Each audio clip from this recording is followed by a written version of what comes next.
ओम नमः शिवाय। हर हर महादेव। माता पार्वती की जय। प्यारे भक्तों, आज रसवान करेंगे फाल्गुन मास कथा अध्याय 9। इस वीडियो में सुनेंगे श्री शिव महापुराण की 9वें दिन की पावन कथा। प्यारे भक्तों, कहते हैं श्री शिव महापुराण की कथा को जो श्रद्धा पूर्वक श्रवण करता है उसके सभी पाप का नाश हो जाता है और शिवलोक में स्थान मिलता है। साथ ही संतानहीन लोगों को संतान की प्राप्ति होती है और गंभीर से गंभीर रोगों से भी मुक्ति मिल जाती है। इसलिए इस पावन कथा को बड़े ही श्रद्धा और प्रसन्न मन से पूरा अवश्य सुनेगा। भगवान शिव की कृपा से आप सभी भक्तों की हर कष्ट दूर होंगे। भगवान आप सभी की सभी मनोकामना को पूर्ण करेंगे। इसी मंगल कामना के साथ आज की इस पावन कथा का शुभारंभ करते हैं। हर हर महादेव। ओम नमः शिवाय। मोक्षदायक पुण्य क्षेत्रों का वर्णन। काल विशेष में विभिन्न नदियों के जल में स्नान के उत्तम फल का निर्देश तथा तीर्थों में से पाप से बचे रहने की चेतावनी। सूत जी बोले, हे बुद्धिमान महर्षियों, मोक्षदायक क्षेत्रों का वर्णन सुनिए। तत्पश्चात मैं लोक रक्षा के लिए शिव संबंधी आगमों का वर्णन करूंगा। पर्वत, वन और कर्णों सहित इस पृथ्वी का विस्तार 50 करोड़ योजन है। भगवान शिव की आज्ञा से पृथ्वी संपूर्ण जगत को धारण करके स्थित है। भगवान शिव ने भूतल पर विभिन्न स्थानों में वहां के निवासियों को कृपा पूर्वक मोक्ष देने के लिए शिव क्षेत्र का निर्माण किया है। कुछ क्षेत्र में ऐसे हैं जिन्हें देवताओं तथा ऋषियों ने अपना वास स्थान बनाकर अनुग्रहित किया है, इसलिए उनमें तीर्थ तत्व प्रकट हो गया है। तथा अन्य बहुत से तीर्थ क्षेत्र ऐसे हैं जो लोगों की रक्षा के लिए स्वयं प्रदुभूत हुए हैं। तीर्थ और क्षेत्र में जाने पर मनुष्य को सदा स्नान, दान और जप आदि करना चाहिए, अन्यथा वह रोग, दरिद्रता तथा मुक्ता आदि दोषों का भागी होता है। जो मनुष्य इस भारतवर्ष के भीतर स्वयंभू तीर्थ में वास करके मरता है उसे पुनः मनुष्य योनि ही प्राप्त होती है। हे ब्राह्मणों, पुण्य क्षेत्र में पाप कर्म किए जाए तो वह और भी दृढ़ हो जाता है। अतः पुण्य क्षेत्रों में निवास करते समय थोड़ा सा भी पाप ना करें। जिस किसी भी उपाय से मनुष्य को पुण्य क्षेत्र में वास करना चाहिए। सिंधु और गंगा नदी के तट पर बहुत से पुण्य क्षेत्र है। सरस्वती नदी परम पवित्र और 60 मुख वाली कही गई है, अर्थात उसकी 60 धाराएं हैं। जो विद्वान पुरुष सरस्वती की उन धाराओं के तट पर निवास करता है वह क्रमशः ब्रह्म पद को पा लेता है। हिमालय पर्वत से निकलती हुई पुण्य सलीला गंगा 100 मुख वाली नदी है। उसके तट पर काशी आदि अनेक पुण्य क्षेत्र हैं। वहां मकर राशि के सूर्य होने पर गंगा जी के तट भूमि पहले से भी अधिक परस्वस्थ एवं पुण्यदायक हो जाती है। सोनभद्र नदी के 10 धाराएं हैं। वह बृहस्पति के मकर राशि में आने पर अत्यंत पवित्र तथा अभिष्ट फल देने वाला हो जाता है। उस समय वहां स्नान और उपवास करने से विनायक पद की प्राप्ति होती है। पुण्य सलीला महानदी नर्मदा के 24 मुख स्रोत है। उसमें स्नान तथा उसके तट पर निवास करने से मनुष्य को वैष्णव पद की प्राप्ति होती है। तमसा नदी के 12 तथा रेवा के 10 मुख है। परम पुण्यमयी गोदावरी के 21 मुख बताए गए हैं। वह ब्रह्म हत्या तथा गौ वध के पाप का भी नाश करने वाली एवं रुद्रलोक देने वाली है। कृष्णवेणी नदी का जल बड़ा पवित्र है। वह नदी समस्त पापों का नाश करने वाली है। उसके 18 मुख बताए गए हैं तथा वह विष्णुलोक प्रदान करने वाली है। तुंगभद्रा के 10 मुख हैं। वह ब्रह्मलोक देने वाली है।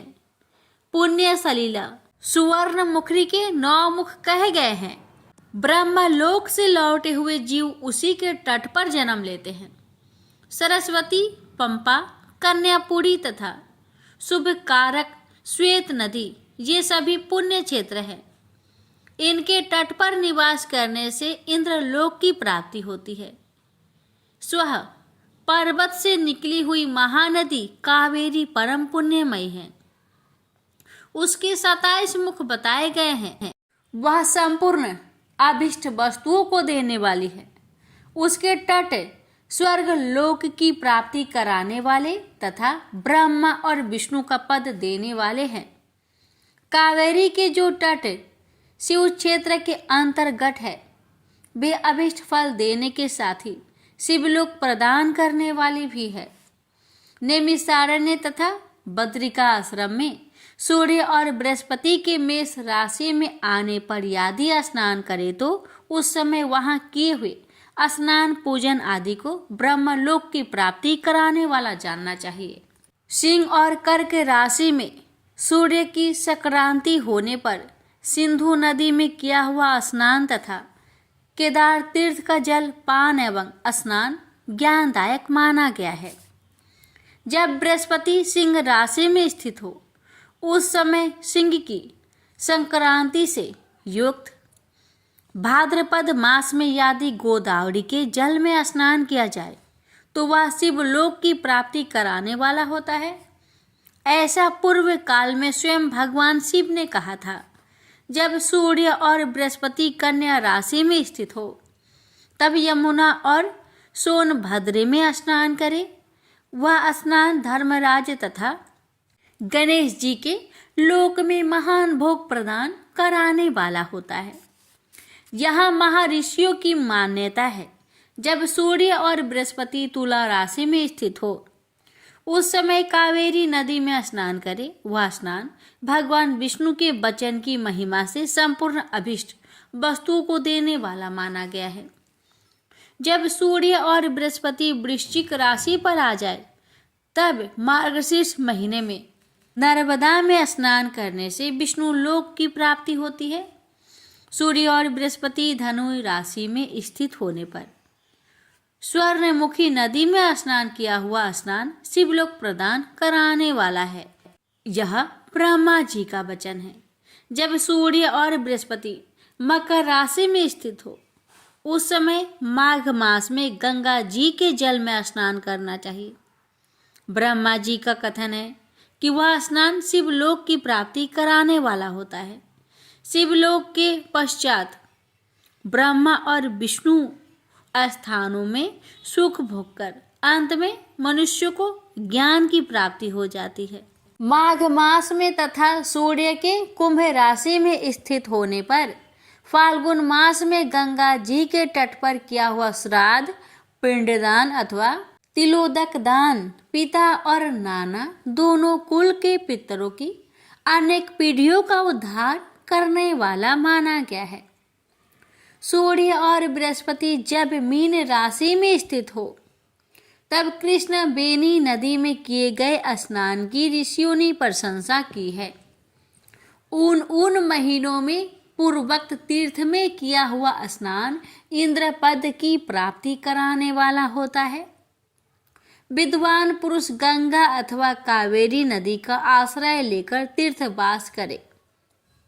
ऐसा करने से उस समय में किए हुए पाप का निश्चय ही नाश हो जाता है। रुद्रलोक प्रदान करने वाले बहुत से क्षेत्र हैं। ताम्रपर्णी और वेगवती ये दोनों नदियां ब्रह्मलोक की प्राप्ति रूप फल देने वाली है। उन दोनों के तट पर अनेक स्वर्गदायक क्षेत्र है। उन दोनों के मध्य में बहुत से पुण्यप्रद क्षेत्र हैं। वहां निवास करने वाला विद्वान पुरुष वैसे फल का भागी होता है। सदाचार, उत्तम वृत्ति तथा सद्भावना के साथ मन में दया भाव रखते हुए विद्वान पुरुष को तीर्थ में निवास करना चाहिए, अन्यथा उसका फल नहीं मिलता। पुण्य क्षेत्र में किया हुआ थोड़ा सा पुण्य भी अनेक प्रकार से वृद्धि को प्राप्त होता है तथा वहाँ किया हुआ छोटा सा पाप भी महान हो जाता है। यदि पुण्य क्षेत्र में रहकर ही जीवन बिताने का निश्चय हो तो उस पुण्य संकल्प से उसका पहले का सारा पाप तत्काल नष्ट हो जाएगा, क्योंकि पुण्य को ऐश्वर्यदायक कहा गया है। हे ब्राह्मणों, तीर्थवास जनित पुण्य कायिक, वाचिक और मानसिक सारे पापों का नाश कर देता है। तीर्थ में किया हुआ मानसिक पाप वज्रलेप हो जाता है, वह कई कल्पों तक पीछा नहीं छोड़ता है। वैसा पाप केवल ध्यान से ही नष्ट हो जाता है, अन्यथा नष्ट नहीं होता। वाचिक पाप जप से तथा कायिक पाप शरीर को सुखाने जैसे कठोर तप से नष्ट हो जाता है। धनोपार्जन में हुए पाप दान से नष्ट होते हैं, अन्यथा करोड़ों कल्पों में भी उनका नाश नहीं होता। कभी कभी अतिशय मात्रा में बढ़े पापों से पुण्य भी नष्ट हो जाते हैं। पुण्य और पाप दोनों का बीजांश, वृद्ध्यांश और भोगांश होता है। बीजांश का नाश ज्ञान से, वृद्ध्यांश का ऊपर लिखे प्रकार से तथा भोगांश का नाश भोगने से होता है। अन्य किसी प्रकार से करोड़ों पुण्य करके भी पाप के भोगांश नहीं मिट सकते।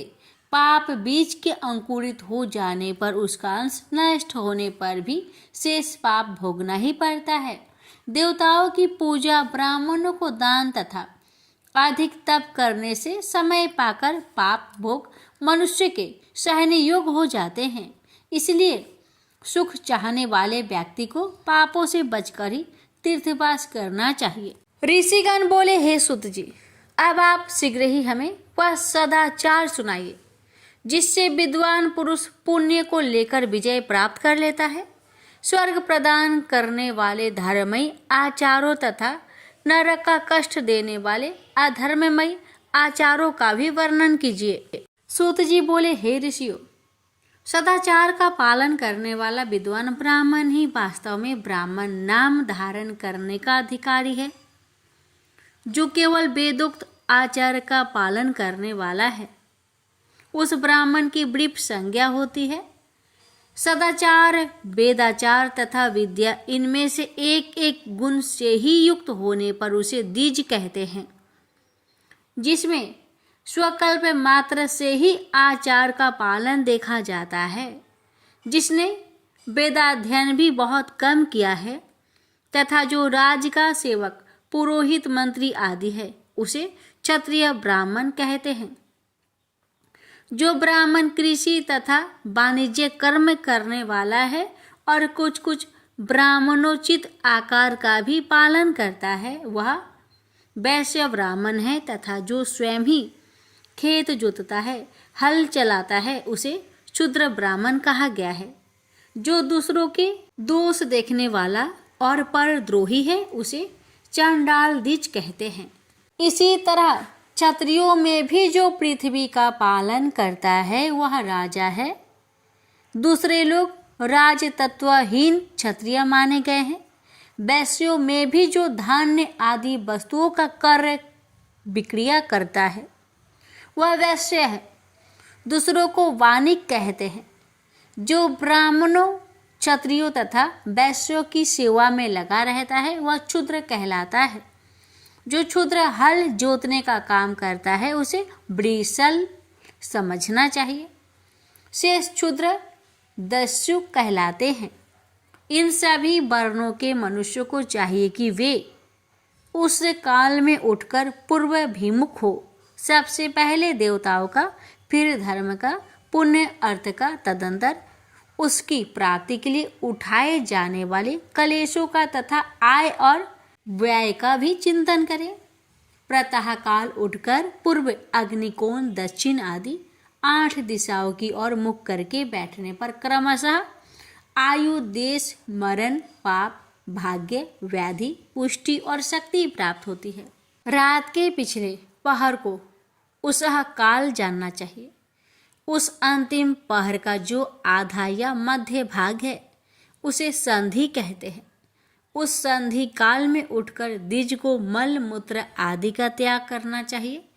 घर से दूर जाकर बाहर से अपने शरीर को ढके रखकर दिन में उत्तराभिमुख बैठकर मल मूत्र त्याग करे।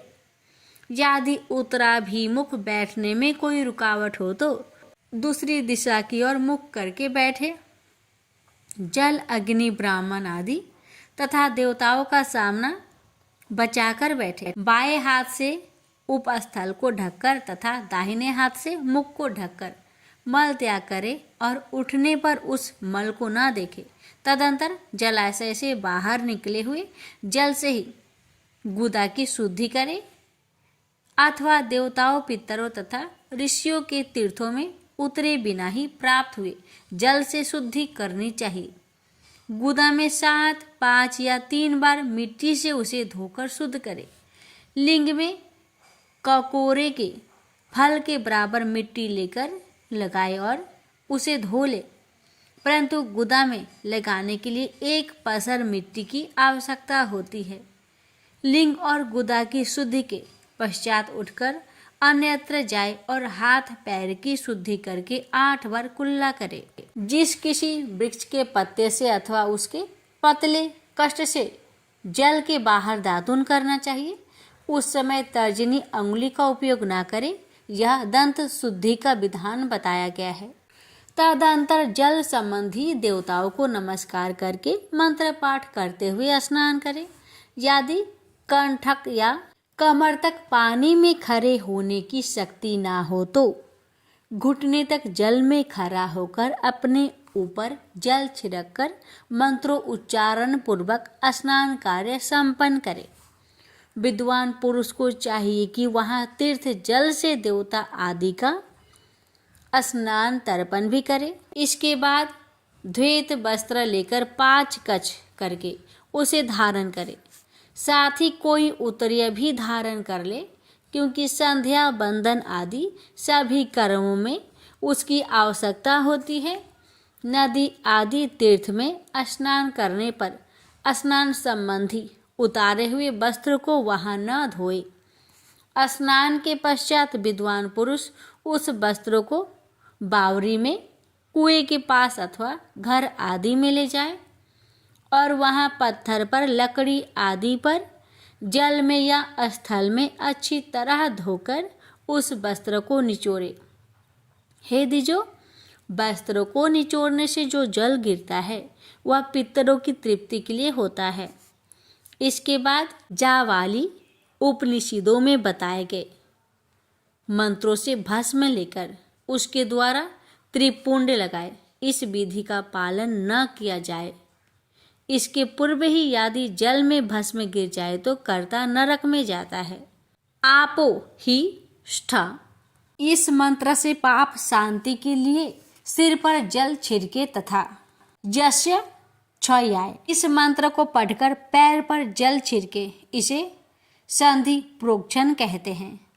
आपो ही ष्ठ इत्यादि मंत्र में 3 ऋचाएं हैं और प्रत्येक ऋचा में गायत्री छंद के 3-3 चरण हैं। इनमें से प्रथम ऋचा के 3 चरणों का पाठ करते हुए क्रमशः पैर, मस्तक और हृदय में जल छिड़के, दूसरी ऋचा के 3 चरणों को पढ़कर क्रमशः मस्तक, हृदय और पैर में जल छिड़के तथा तीसरी ऋचा के 3 चरणों का पाठ करते हुए क्रमशः हृदय, पैर और मस्तक का जल में प्रोक्षण करे। इसे विद्वान पुरुष मंत्र स्नान मानते हैं।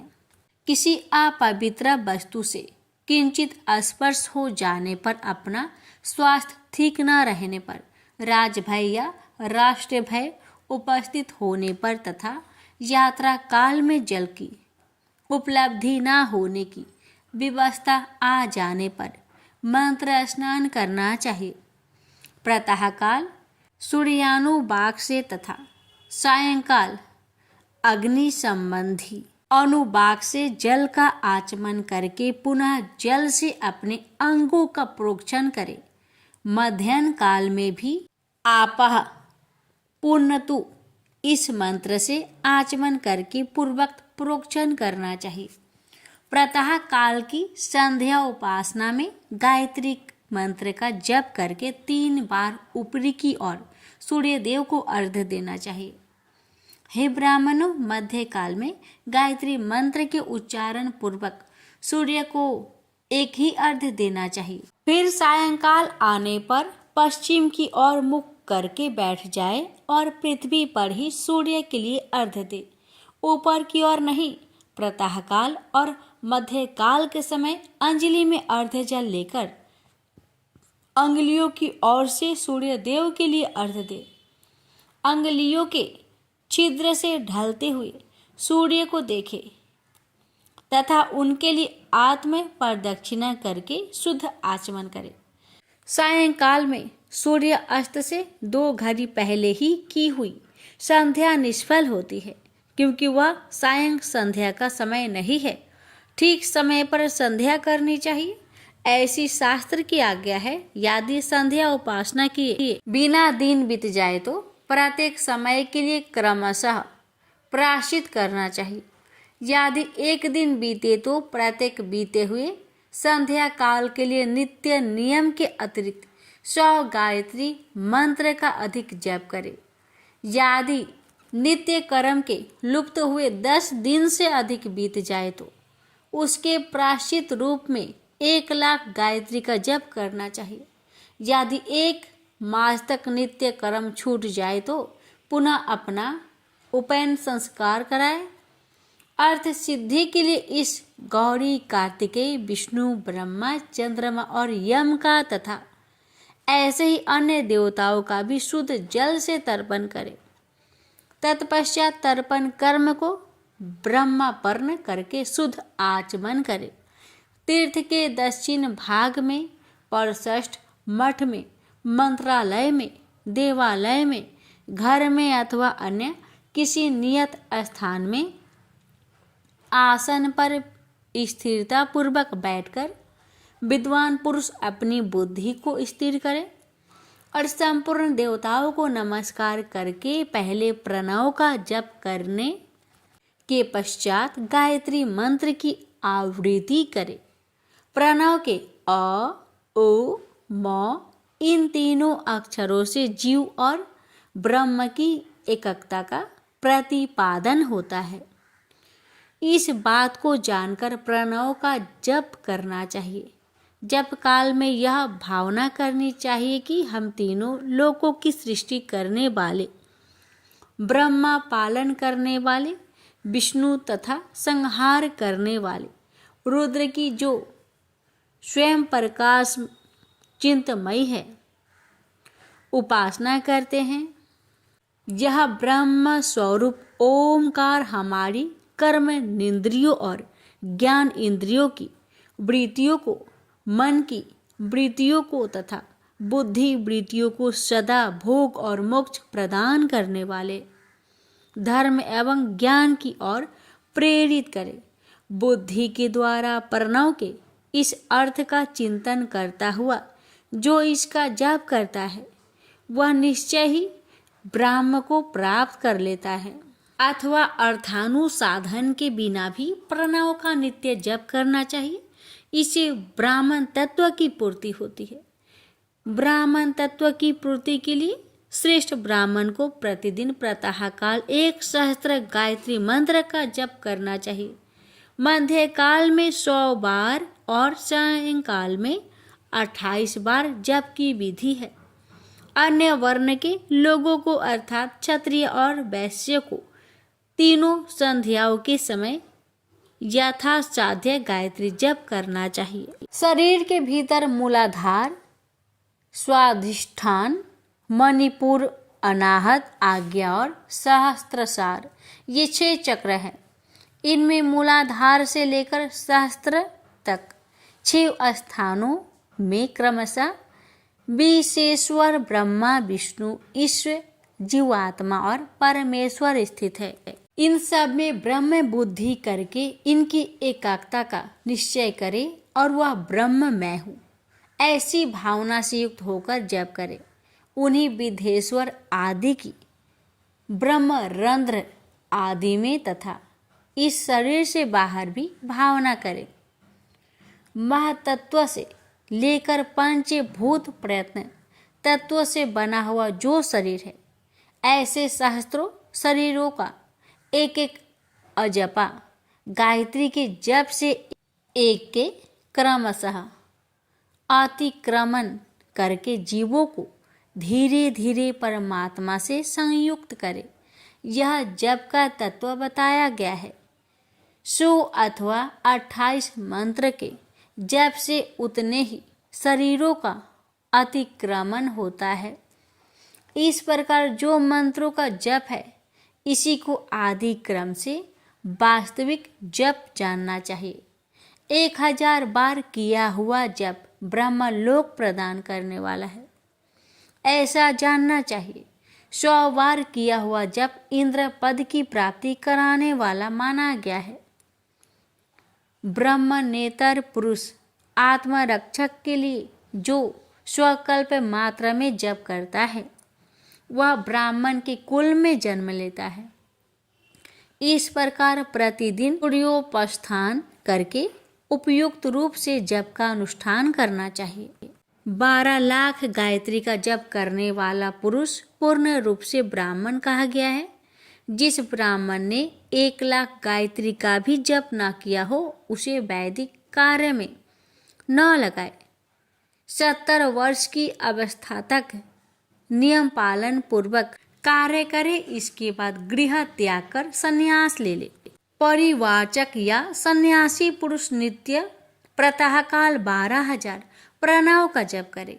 यदि एक दिन नियम का उल्लंघन हो जाए तो दूसरे दिन उसके बदले में उतना ही मंत्र और अधिक जपना चाहिए।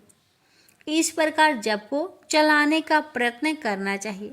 यदि क्रमशः 1 मास उल्लंघन का व्यतीत हो गया हो तो 1.5 लाख जप करके उसका प्रायश्चित करना चाहिए। इससे अधिक समय तक नियम का उल्लंघन हो जाए तो पुनः नए सिरे से गुरु से नियम ग्रहण करें। ऐसा करने से दोषों की शांति होती है, अन्यथा रौरव नरक में जाना पड़ता है। जो सकाम भावना से युक्त गृहस्थ ब्राह्मण है, उसी को धर्म तथा अर्थ के लिए यत्न करना चाहिए। मुमुक्षु ब्राह्मण को तो सदा ज्ञान का ही अभ्यास करना चाहिए। धर्म से अर्थ की प्राप्ति होती है, अर्थ से भोग सुलभ होता है और उस भोग से वैराग्य की प्राप्ति होती है। धर्म पूर्वक उपार्जित धन से जो भोग प्राप्त होता है, उससे एक दिन अवश्य वैराग्य का उदय होता है। धर्म के विपरीत अधर्म से उपार्जित धन के द्वारा जो भोग प्राप्त होता है, उससे भोगों के प्राप्ति आसक्ति उत्पन्न होती है। धर्म 2 प्रकार का कहा गया है, द्रव्य के द्वारा संपादित होने वाला और शरीर से किया जाने वाला। द्रव्य धर्म में यज्ञ आदि के रूप में और शरीर धर्म तीर्थ स्नान आदि के रूप में पाए जाते हैं। मनुष्य धर्म से धन पाता है, तपस्या से उसे दिव्य रूप की प्राप्ति होती है। कामनाओं को त्याग करने वाले पुरुष के अंतःकरण की शुद्धि होती है, उस शुद्धि से ज्ञान का उदय होता है। इसमें संचय नहीं है। सतयुग आदि में तप को परस्वस्त कहा गया है, किंतु कलयुग में द्रव्य साध्य धर्म अच्छा माना गया है। सतयुग में ध्यान से, त्रेता में तपस्या से और द्वापर में यज्ञ करने से ज्ञान की सिद्धि होती है। परंतु कलयुग में प्रतिमा भागवत विग्रह की पूजा से ज्ञान लाभ होता है। जिसका जैसा पुण्य या पाप होता है, उसे वैसा ही फल प्राप्त होता है। द्रव्यदेह अथवा अंग में न्यूनता वृद्धि अथवा क्षय आदि के रूप में वह फल प्रकट होता है। अधर्म में हिंसा दुख रूप है और धर्म सुख रूप है। मनुष्य अधर्म से दुख पाता है और धर्म से सुख पाता है एवं अभ्युदय का भागी होता है। दुराचार से दुख प्राप्त होता है और सदाचार से सुख है। अतः भोग और मोक्ष की सिद्धि के लिए धर्म का उपार्जन करना चाहिए। जिसके घर में कम से कम 4 मनुष्य है, ऐसे कुटुंबी ब्राह्मण को जो 100 वर्षों के लिए जीवन निर्वाह की सामग्री देता है, उसके लिए वह दान ब्रह्म लोक की प्राप्ति कराने वाला होता है। 1000 चंद्रायन व्रत का अनुष्ठान ब्रह्मलोकदायक माना गया है।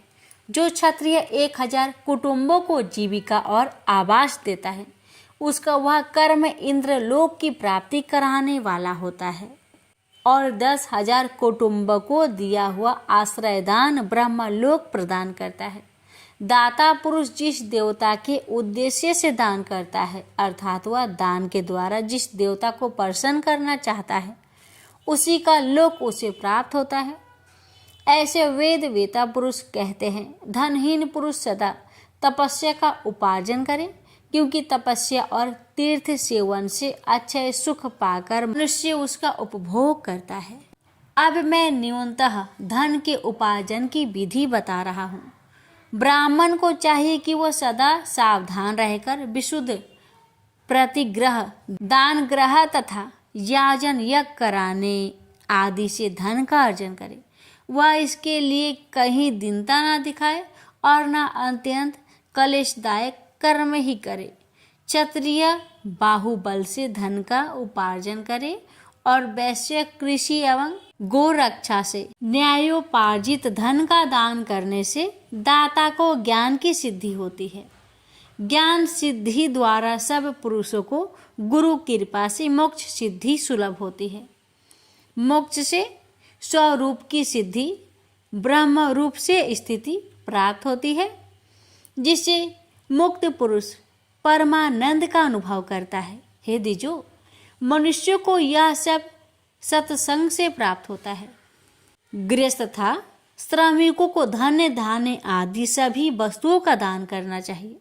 अपना हित चाहने वाले गृहस्थकों को जिस काल में जो फल अथवा धान्य वस्तु उत्पन्न होती है, उन ब्राह्मणों को दान करना चाहिए। वह तृषा निवृत्ति के लिए जल तथा क्षुधा रूपी रोग की शांति के लिए सदा अन्न का दान करे। खेत धान्य, कच्चा अन्न तथा भक्ष्य, भोज्य, लोह और चोष्य, ये 4 प्रकार के सिद्ध अन्न दान करने चाहिए। जिसके अन्न को खाकर मनुष्य जब तक कथा श्रवण आदि सदकर्म का पालन करता है, उतने समय तक उसके किए हुए पुण्य फल का आधा भाग दाता को मिल जाता है।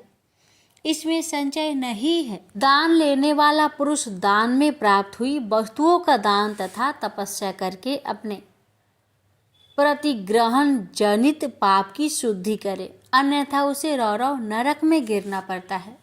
अपने धन के 3 भाग करे, 1 भाग धर्म के लिए, दूसरा भाग वृद्धि के लिए तथा तीसरा भाग अपने उपभोग के लिए। नित्य, नैमित्तिक और काम्य, ये 3 प्रकार के कर्म धर्मार्थ रखे हुए धन से करे। साधक को चाहिए कि वह वृद्धि के लिए रखे हुए धन से ऐसा व्यवहार करे जिससे उस धन की वृद्धि हो तथा उपभोग के लिए रक्षित धन से हितकारक, परिमित एवं पवित्र भोग भोगे। खेती से पैदा हुए धन का 10वां अंश दान कर दे, इससे पाप की शुद्धि होती है। शेष धन से धर्म, वृद्धि एवं उपभोग करे, अन्यथा वह रौरव नरक में पड़ता है। अथवा आपकी बुद्धि पाप से परिपूर्ण हो जाती है या खेती ही चौपट हो जाती है। वृद्धि के लिए किए गए व्यापार में प्राप्त हुए धन का 6वां भाग दान कर दे। श्रेष्ठ ब्राह्मणों को दान में प्राप्त हुए पदार्थों का 1/4 दान कर देना चाहिए। उन्हें अकस्मात प्राप्त हुए धन का तो आधा भाग दान कर ही देना चाहिए। असत, प्रतिग्रह, दूषित दान में प्राप्त संपूर्ण पदार्थों को समुद्र में फेंक देना चाहिए।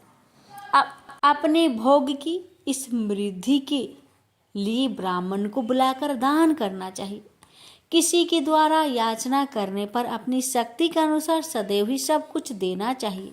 यदि मांगे जाने पर शक्ति रहते हुए वह पदार्थ न दिया जाए तो दूसरे जन्म में वह ऋण चुकाना पड़ता है। विद्वान को चाहिए कि वह दूसरे के दोषों का वर्णन न करे। हे ब्राह्मण, देशवश दूसरों के सोने या देखे हुए छिद्र को भी प्रकट ना करे। विद्वान पुरुष ऐसी बात ना कहे जो समस्त प्राणियों के हृदय में रोष पैदा करने वाली हो। ऐश्वर्य की सिद्धि के लिए दोनों संध्याओं के समय अग्निहोत्र करे। यदि असमर्थ हो तो वह एक ही समय सूर्य और अग्नि को विधि पूर्वक दी हुई आहुति से संतुष्ट करे। चावल, धान्य, घी, फल, कंद तथा हविष्य इनके द्वारा विधि पूर्वक अस्थाली पाक बनाए तथा यथोचित रीति से सूर्य और अग्नि को अर्पित करे। यदि हविष्य का अभाव हो तो प्रधान होम मात्र करे। सदा सुरक्षित रहने वाली अग्नि को विद्वान पुरुष अज शस्त्र की संज्ञा दे। यदि असमर्थ हो तो संध्या काल में जप मात्र या सूर्य की वंदना मात्र कर ले। आत्मा ज्ञान की इच्छा वाले तथा धनार्थी पुरुषों को भी इस प्रकार विधिवत उपासना करनी चाहिए, जो सदा ब्रह्म यज्ञ में तत्पर रहते हैं, देवताओं की पूजा में लगे रहते हैं, नित्य अग्नि पूजा एवं गुरु पूजा में अनुरक्त होते हैं तथा ब्राह्मणों को तृप्त किया करते हैं। वे सब लोग स्वर्ग के भागी होते हैं। प्रेम से बोलिए हर हर महादेव। माता पार्वती की जय। प्यारे भक्तों, श्री शिव महापुराण की कथा का यहीं पर समापन करते हैं और इसकी आगे की कथा कल की वीडियो में अवश्य सुनिएगा। प्रेम से बोलिए हर हर महादेव। प्यारे भक्तों, अब आप सभी श्रवण करेंगे शुक्रवार वैभव लक्ष्मी माता जी की व्रत कथा। लाखों की जनसंख्या को अपने में समेटे कुशीनगर एक महानगर था। जैसे कि अन्य महानगरों की जीवनचर्या होती है, वैसा ही कुछ यहाँ भी था। यानी बुराई अधिक, अच्छाई कम, पाप अधिक, पुण्य कम। इसी कुशीनगर में हरिवंश नामक एक सद्गृहस्थ अपनी पत्नी दामिनी के साथ सुखी संपन्न जीवन गुजार रहा था। दोनों ही बड़े नेक और संतोषी स्वभाव के थे। धार्मिक कार्य अनुष्ठानों में उनकी अपार श्रद्धा थी। दुनियादारी से उनका कोई विशेष लेना देना नहीं था। अपने में ही मगन गृहस्थ की गाड़ी खींचे चले जा रहे थे दोनों। किसी ने ठीक ही कहा है, संकट और अतिथि की आने के लिए कोई समय निर्धारित नहीं होता। कुछ ऐसा ही हुआ दामिनी के साथ। जब उसका पति हरिवंश न जाने कैसे बुरे लोगों की संगत में फंस गया और घर गृहस्थी से उनका मन उचट गया। देर रात शराब पीकर घर आना और गाली गलौज तथा मारपीट करना उसका नित्य का नियम सा बन गया था।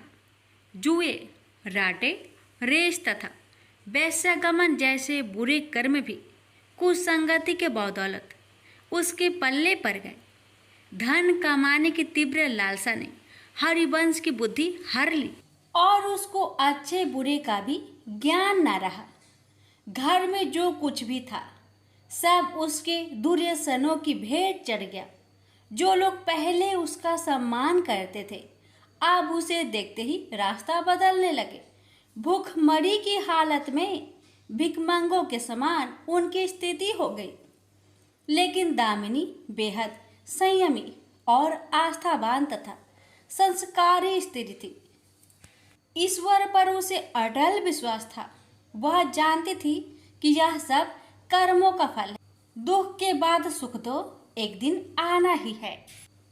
अचानक एक दिन दोपहर के समय द्वार पे हुई दस्तक की आवाज सुनकर दामिनी की तंद्रा भंग हुई। अतिथि सत्कार के भय मात्र से उसकी अंतर आत्मा कांप उठी, क्योंकि घर में अन्न का एक दाना भी नहीं था जो अतिथि की सेवा में अर्पित किया जा सकता। फिर भी संस्कारों की ऐसी प्रबलता थी कि उसका मन अतिथि सत्कार को उद्धत हो उठा। उसने उठकर द्वार खोला, देखा सामने एक दिव्य पुरुष खड़ा था। बड़े बड़े घुंघराले श्वेत केश, चेहरे को ढके हुए लहराती दाढ़ी, गेरुए वस्त्रों का आवरण पहने। उसके चेहरे से तेज टपक पड़ रहा था। आंखों मानो अमृत सी वर्षा कर रही थी।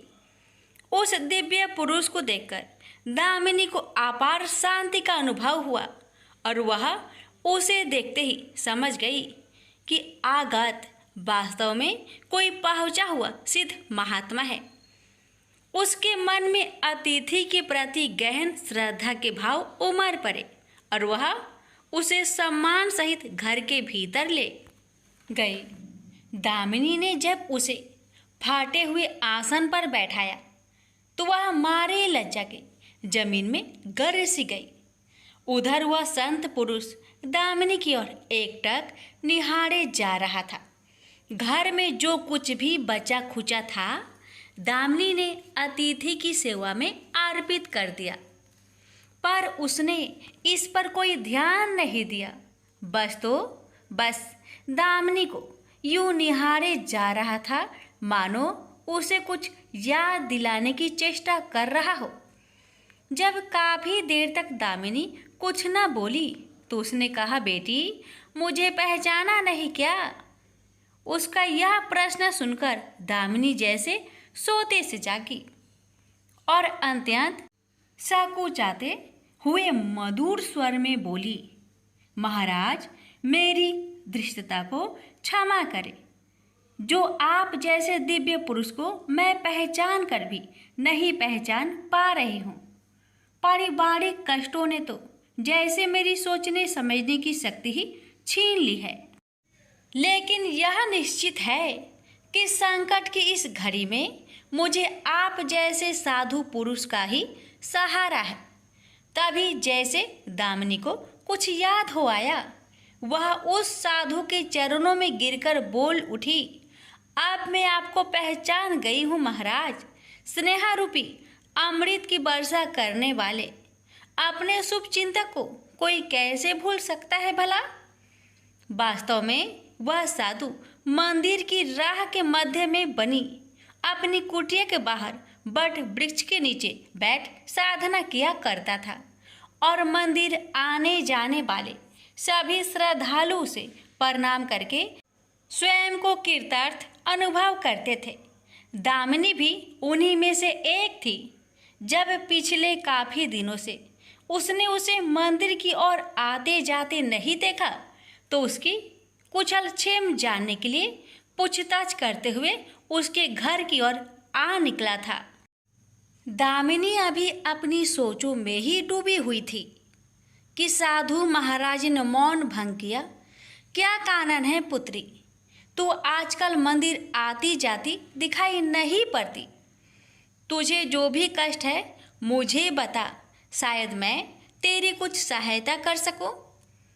व्यक्ति दुखों के बोझ तले दबा हो तो ऐसे में सहानुभूति के दो बोल ही काफ़ी होते हैं।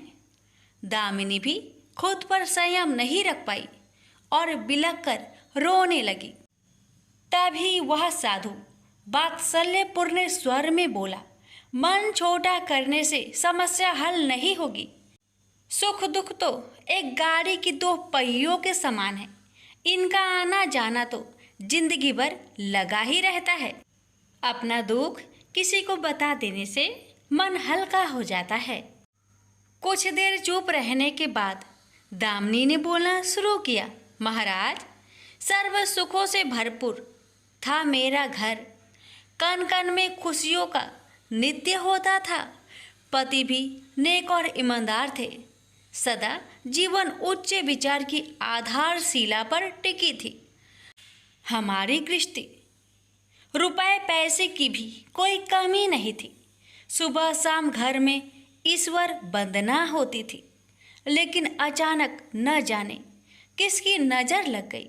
हमारा भाग्य हमसे रूठ गया। मेरे पति कुछ संगति में फंसकर अपना सब कुछ गवा बैठे। अब तो ऐसा लगता है जैसे साया भी साथ छोड़कर जाने को तैयार बैठा है। भिखारियों से भी बदतर स्थिति हो गई है हमारी। दामिनी की करुण व्यथा सुनकर साधु का हृदय हाहाकार कर उठा। वह द्रवित स्वर में बोल उठा, बेटी कर्म का लिखा तो भोगना ही पड़ता है। तुम्हारे कष्टों का भी कर्मों से नाता है। लेकिन तुम चिंता ना करो, सब कुछ पहले जैसा हो जाएगा। दुख के बाद ही सुख आता है। दुख सहे बिना सुख की सच्ची अनुभूति हो ही नहीं सकती। तो माँ लक्ष्मी के प्रति श्रद्धा जारी रखो। सबका उद्धार करने वाली प्रेम का छलकता सागर है माँ लक्ष्मी। अपने भक्तों पर सदैव उनकी कृपा दृष्टि रहती है। तुम संपूर्ण आस्था के साथ माँ वैभव लक्ष्मी का व्रत करना शुरू करो। तुम्हारी साधना अवश्य रंग लाएगी। दामिनी एक संस्कारी स्त्री थी। धर्म कर्म में उसकी अगाध आस्था थी। माँ वैभव लक्ष्मी के व्रत की बात सुनकर उसका चेहरा दमक उठा। बोली, महाराज, यदि इस व्रत को करने से मेरे परिवार पर आई विपदा टल सकती है तो मैं इसे जरूर करूँगी। आप मुझे बताएं कि इस व्रत को कब और कैसे किया जाता है। साधु महाराज दामिनी की भक्ति भावना देखकर प्रसन्न होकर बोले, बेटी, सारे जगत का कल्याण करने वाली माँ वैभव लक्ष्मी के व्रत की विधि में जन कल्याण तुम्हें बता रहा हूँ। प्रत्येक शुक्रवार को यह व्रत किया जाता है। सर्वप्रथम जितने शुक्रवार को यह व्रत करना हो उसका संकल्प लेकर माँ वैभव लक्ष्मी को मन ही मन प्रणाम करें। स्नान आदि से निवृत्त होकर स्वच्छ धवल वस्त्र पहनकर पूरब दिशा की ओर मुख करके आसन पर बैठे। सामने एक चौकी पर चावल की एक ढेरी लगाकर उस पर पानी से भरा कलश स्थापित करें, जो तांबे का होना चाहिए। कलश को कटोरी से ढक दे और उस कटोरी में कोई भी स्वर्ण भूषण रखे। सोना ना हो तो चांदी का आभूषण रखे। वह भी पास ना हो तो रुपए का सिक्का भी काम दे सकता है। शुद्ध घी का दीपक तथा अगरबत्ती जलाए और मन ही मन पूर्ण श्रद्धा के साथ माँ वैभव लक्ष्मी का जाप करते रहे। श्री यंत्र माँ लक्ष्मी का प्रिय यंत्र है, उसे सत सत नमन करें। श्री यंत्र उपलब्ध ना हो तो पुस्तक में दिए उसके स्वरूप से काम चल जाएगा। साथ ही माँ वैभव लक्ष्मी के सभी स्वरूप को नमस्कार करें। इनकी सभी छवियां पुस्तक में दी गई होगी। कटोरी में रखे गहने या रुपए पर हल्दी, कुमकुम तथा अक्षत अर्पित करें। कोई भी मिष्टान प्रसाद के रूप में रखे संभव ना हो पाए तो गुड़ या शक्कर से भी काम चल सकता है। फिर श्रद्धापूर्वक माँ की आरती करके 14 बार प्रेम सहित बोले, जय माँ वैभव लक्ष्मी। माँ वैभव लक्ष्मी मेरी मनोकामना पूरी करे, ऐसा संकल्प लेकर सच्चे मन से माँ से विनती करे। प्रसाद बांटे और स्वयं भी ग्रहण करे। दिन में एक बार स्वास्तिक भोजन करे। यदि संभव हो तो उपवास रखे। पूजा में रखा गहना या रुपए लाल कपड़े में लपेटकर सुरक्षित रख ले। यह आगे आने वाले शुक्रवार को पूजा में काम आएगा। कलश में भरा जल तुलसी के पौधे को समर्पित कर दे तथा अक्षत पंछियों को आहार स्वरूप डाले। ऐसी शास्त्रोक्त विधि से व्रत करने वाले को शीघ्र फल मिलता है। साधु महाराज के मुख रविंद से यह वृत्तांत सुन दामिनी पुलकित हो उठी। उनके चरण स्पर्श कर उत्साहित स्वर में बोली, अब लगे हाथ उद्यापन की विधि भी बता दे महाराज। इसके बिना तो व्रत अधूरा ही रह जाएगा। अवश्य बेटी, कहकर साधु महाराज उद्यापन की विधि बताने लगे। चाहे जितने भी शुक्रवार प्राय 11 या 21 व्रत करने का संकल्प लिया हो, लेकिन मन में माँ वैभव लक्ष्मी के प्रति श्रद्धा तथा आस्था बारंबार बनी रहनी चाहिए। जिस दिन अंतिम शुक्रवार का व्रत हो उस दिन शास्त्रोक्त विधि से उद्यापन किया जाता है। अन्य शुक्रवारों की भांति ही इस दिन भी पूजन करें। हाँ, प्रसाद के रूप में खीर अवश्य रखें। पूजा के बाद नारियल फोड़कर 7 कुंवारी कन्याओं को चरण धोकर कुमकुम का तिलक लगाकर पूजन करें।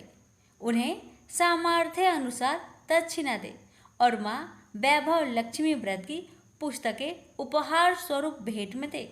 फिर प्रसाद के रूप में खीर वितरित करें। अब माँ वैभव लक्ष्मी के सभी स्वरूप को मन ही मन नमन करते हुए कहे, हे माँ, यदि मैंने शुद्ध तथा निर्मल हृदय से आपकी स्तुति करते हुए वैभव लक्ष्मी व्रत विधि विधान अनुसार पूर्ण किया हो तो मेरी मनोकामना अवश्य पूरी करना। संतानहीनों को संतान देने वाली, दुखियों का दुख हरने वाली, अखंड सौभाग्य का वरदान देने वाली, कुंवारी कन्याओं को मन चाहा वर देने वाली माँ वैभव लक्ष्मी, आपकी महिमा अपरंपार है। अपने हर भक्त की विपत्तियां हरकर उन्हें सुख समृद्धि प्रदान करना। साधु महाराज से वैभव लक्ष्मी व्रत का शास्त्रोक्त ज्ञान प्राप्त करके दामिनी भाव विभोर हो उठी। उसे अपने भीतर एक अनोखे तथा असीमित आत्मबल का संचार होता महसूस हुआ। उसने भी माँ वैभव लक्ष्मी के 21 व्रत आते शुक्रवार से शुरू करने का संकल्प लेकर साधु महाराज को आदर सहित विदा किया और मन ही मन माँ वैभव लक्ष्मी का स्तुति गान करने लगी। 2 दिन बाद ही शुक्रवार आ गया। उससे पहली रात दुखों की मारी दामिनी ठीक से सो भी न सकी। माँ वैभव लक्ष्मी के व्रत करने से उसकी समस्याओं का अंत हो जाएगा, यह सोचकर वह मुंह अंधेरी उठ बैठी और स्नान आदि कर स्वच्छ वस्त्र धारण किए। आसन पर पूर्व दिशा की ओर मुंह करके दामिनी ने अपने सम्मुख रखी चौकी पर चावल की छोटी सी ढेरी बनाकर उस पर तांबे का कलश रखा। लेकिन जब स्वर्ण भूषण रखने की बात आई तो धर्म संकट में पड़ गई। सारे गहने पति ने दुर्योधनों की भेंट चढ़ चुके थे। विवाहित स्त्री थी तो मंगलसूत्र भी उतार कर नहीं रख सकती थी और कोई गहना था नहीं। तभी उसे उन नन्ही पायलों का स्मरण हो आया जो उसने अपनी आने वाली संतान के लिए बनवाकर रख छोड़ी थी और पति की निगाहों से उन्हें बचाकर रखा था। उसने झटपट वह पायलें निकाली और गंगा जल से धोकर उन्हें शुद्ध करके कलश पर रखी कटोरी में डाल दिया। डिब्बे की तली में से बची खुची शक्कर निकालकर उसे प्रसाद के रूप में रखा और विधि अनुसार व्रत किया। सर्वप्रथम उसने अपने पति को प्रसाद दिया। आने वाला पूरा सप्ताह बड़े ही हंसी खुशी से बीता। बात बात पर झल्ला उठने वाला उसका पति अपेक्षाकृत शांत तथा संयत रहा। कोई मारपीट तथा कलेश घर में नहीं हुआ। इसे दामिनी ने माँ वैभव लक्ष्मी का चमत्कार समझा और मन ही मन उन्हें प्रणाम किया। माँ वैभव लक्ष्मी के प्रति उसकी आस्था और भी बलवती हो गई। इसी प्रकार शास्त्रोक्त विधि से दामिनी ने 20 शुक्रवार के व्रत पूरे कर लिए। इस बीच कई परिवर्तन हुए थे। उसका पति कुसंगति छोड़कर सीधी राह पर आ गया था और उसका कामकाज भी जमने लगा था। घर में यदि किसी चीज की बहुतायत नहीं थी तो कमी भी नहीं रह गई थी। यह सब माँ वैभव लक्ष्मी के चमत्कार और दामिनी की आस्था तथा विश्वास का परिणाम था। 21वें शुक्रवार को व्रत का उद्यापन करना था। साधु महाराज के वचन अब भी मानो दामिनी के कानों में गूंज रहे थे। उनकी बताई विधि के अनुसार ही दामिनी ने शास्त्रोक्त विधि से उद्यापन किया। 7 कुंवारी कन्याओं को भोजन कराकर दक्षिणा दी। आसपास की सौभाग्यवती स्त्रियों में प्रसाद तथा माँ वैभव लक्ष्मी व्रत कथा की पुस्तकें वितरित की। माँ वैभव लक्ष्मी के हर स्वरूप को प्रणाम किया और कहा, आपकी महिमा निराली है माँ, आपने मेरे सारे दुख हर लिए, मेरी सभी मनोकामनाएं पूर्ण कर दी, मेरा उजड़ा घर फिर से बस गया, मेरा यह नया जीवन आप ही की देन है माँ। मैं आजीवन आपकी पूजा अर्चना करूंगी और दूसरों को भी आपकी महिमा से अवगत कराकर वैभव लक्ष्मी के व्रत रखने के लिए प्रेरित करूंगी। बोलो जय माँ वैभव लक्ष्मी, आपकी सदा ही जय हो। वीडियो को लाइक शेयर करना ना भूलें। धन्यवाद।